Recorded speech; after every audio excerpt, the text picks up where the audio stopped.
The DSWD's Pantawid Pamilyang Pilipino program now has its social media accounts. The move aims to gather positive stories from beneficiaries, implementers, partners, and the public in general. Haji Camino tells us more. The Department of Social Welfare and Development launched the Pantawid Pamilyang Pilipino program's official social media accounts today. This is to inform the public of what the Pantawid Pamilya has provided its beneficiaries by means of sharing stories that transformed their lives.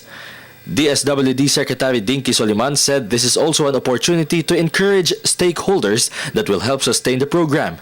The launching of social media accounts is part of Kaya Ko Ang Pagbabago campaign, which symbolizes change and transformation of poor Filipinos' lives in line with the national government's project. Sila mismo ang nagdala ng pagbabago at yan ang gusto naming bigyang daan. Yan ang gusto naming palakasin.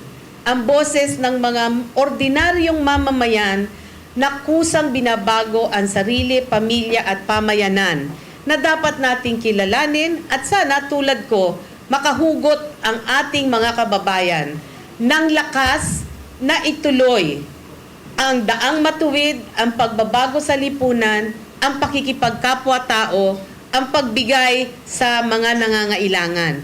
Kahit na mahirap, kahit na binabatikos, kahit na sinasabing hindi totoo yan, ang magpapatotoo na kaya ng mamamayang magbago ay ang mamamayan mismo. As of November this year, Pantawid Pamilya has been serving 4.4 million beneficiaries wherein the package includes education and health grants. 99.53% out of the target households nationwide received assistance. Every family beneficiary receives 500 pesos per month as health grants.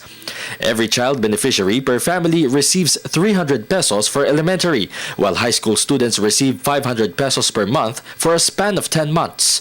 Meanwhile, the Conditional Cash Transfer Scheme provides cash grants for beneficiaries who send their children to school, get preventive health checkup, and those who attend monthly family development session.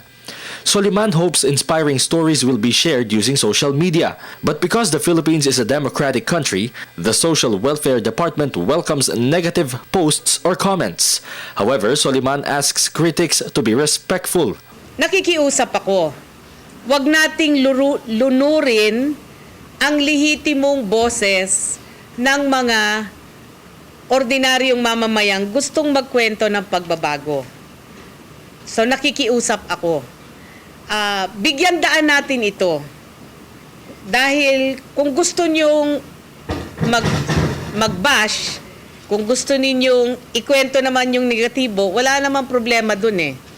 Ang akin lang, konting paggalang at konting pagkilala na hindi ito mga binayaran. For beneficiaries or people who know stories of transformation caused by Pantawid Pamilya, you may post and share information, photos, audio, and video presentation on Facebook, Twitter, email, and Instagram accounts flashed on your television screen.